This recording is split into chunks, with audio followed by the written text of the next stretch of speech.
Standing at the corner waiting seemed like a chore in itself. She grew bored. The nurse that had told her to wait here a moment had been gone for almost 15 minutes. Lena was the name her tag sported. It fit her, and Frankie couldn't help but wonder who thought of it. A very pretty name. A small breeze from an oscillating fan no more than 10 inches tall waved red ribbons from its face as it cooled a small area in the nurse's station. What was taking so long? The last time she was here was a chipper nurse at the front desk. She had taken her straight back to see the Ingrams. This nurse was different, not as chipper, and had for some reason gone back to speak to someone about her visit. Frankie was growing impatient. Too many shadows in this place. She was uncomfortable and confused. What was going on, she thought to herself, nearly mouthing the words. When the nurse finally reemerged, it had been nearly 20 minutes. She scuttled down the long corridor with her stout, chubby legs that seemed to be attached directly to her feet, like someone had forgotten to give her ankles. The thick, portly hips and legs stood out on the woman because it didn't fit with the rest of her rather small, slender frame. It looked almost like two halves of two separate women had been stacked together. She was an older woman, perhaps late 40s, early 50s, and she looked worn and tired.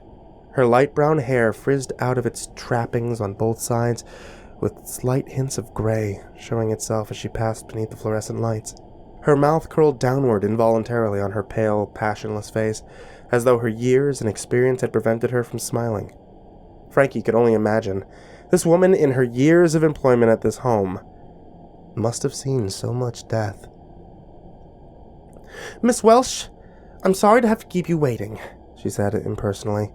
"You said that you were here to see the Ingrams." The nurse asked, showing slight hints of confusion in her near expressionless features. "And you said that you were here last week and spoke to them?" "Yes," Frankie replied. The nurse now looked at her uncertainly, rubbing her fingers along the breadth of her forehead, as though she were looking for the appropriate way to say something. "Can you—" She trailed off for a moment. "Can you describe the nurse here at the back when you came last week, ma'am?" Frankie scratched her head then, trying to recall the nurse's features. She was quite a bit taller than me, maybe 5'8" or so," she began.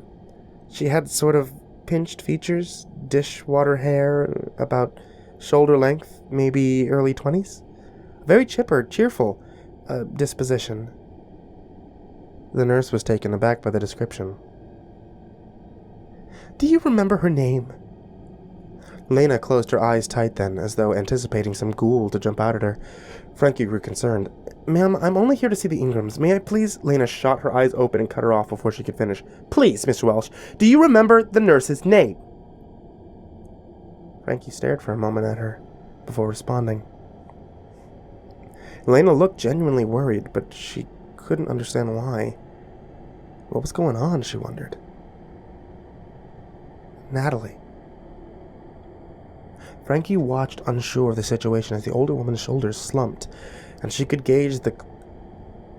Frankie watched, unsure of the situation, as the older woman's shoulders slumped, and she could gauge the moment her heart sank. The air in the room seemed somehow different now, thick and heavy, like a wool blanket had been wet down and cast over the entire place. Lena's eyes pinched shut the moment Frankie spoke the nurse's name. With a heavy sigh, she opened her eyes and looked at Frankie with a confused and tired expression. "Please, Miss Welsh, would you sit a moment?" Lena asked gently as she gestured to the pair of armchairs in the waiting room near the front desk. A small, fake ficus stood between them, not big enough to block the face of the concerned nurse sitting beside her, but enough to make itself known, and enough to be irritating. As they sat, Lena looked down at the floor and stayed quiet for a moment, picking her fingernails in a nervous gesture. Without looking up, she began to speak quietly, so much so that Frankie barely heard her. "Natalie Harris started working here at the home nearly 15 years ago." Frankie grew confused at that moment. Natalie looked just a few years out of 20 last week. If that were true, she would have begun work here only as a child. This made no sense. But when Frankie opened her mouth to speak, she was immediately met with Lena's eyes. "Let me finish," she told her with the most serious tone she'd ever heard. "Natalie took care of the Ingrams herself. She insisted on it. Her shift was 12 hours, 8 a.m. to 8 p.m., 4 days a week. She always worked hard, and she was an absolute joy to have around. Over time, she and the Ingrams grew very close. It was a charming sort of bond, really." Lena trailed off then, seeming to lose herself in her own mind for a moment before continuing. "The Ingrams were always so sad. They had lost their twin girls, and when they were ruled incompetent and unable to care for themselves, they were sent here. And it was really no mystery what happened to them. After a loss like that, hell, anyone would lose their minds." She wandered again into her very own mind for a moment, seeming now to stare off into nothing, as though she were watching a sad movie play in the distance. All they ever did was sit at that window and stare outside, always together holding hands. They would just stare.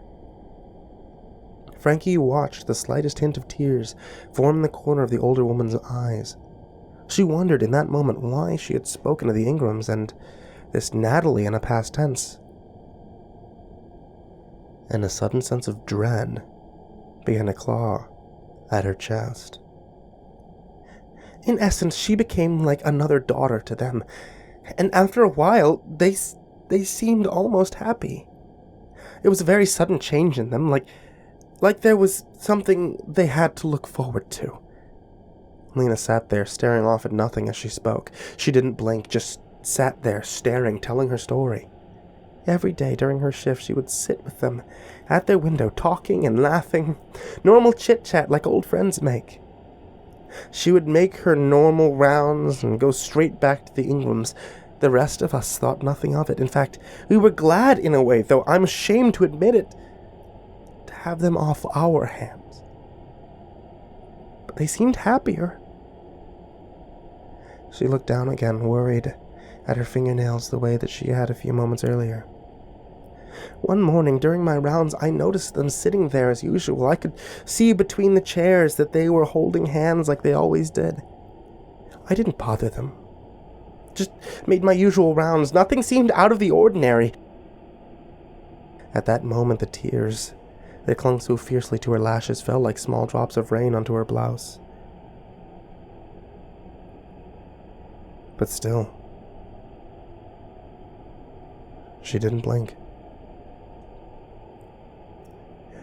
They were the last stop of my morning rounds. I always went to them at 10:10 a.m.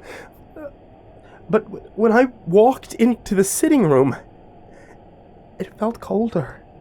I told them good morning like I always did, although I was used to them never responding. She paused again and then took in a deep, ragged breath. That day, I just felt that something was wrong, and when I walked up beside them, I could see the stillness in them. They had the look of death. But they were smiling. Eyes open, staring out that window, smiling. It was the only time I'd ever seen them smile. Frankie's eyes grew wide. What she was hearing couldn't be true. Just last week she'd spoken to the Ingrams. They spoke to her. How could this be? We found out after the autopsies that Natalie had given them both a massive dose of potassium chloride. Lena wiped her tears with a wadded-up tissue she had pulled from her pocket. Assisted suicide, she added coldly. They wanted to die. I guess we all knew they did, but it was Natalie that had helped them. I suppose because being as close to them as she had gotten made her feel somehow obligated. She stared at the tissue in her folded hand for a moment, swallowing hard before looking once more to Frankie. Natalie was arrested. And 7 weeks later, she hung herself in her jail cell, leaving behind a note explaining the whole thing. And that was 8 years ago, Miss Welch. That was 8 years ago. Miss Welch.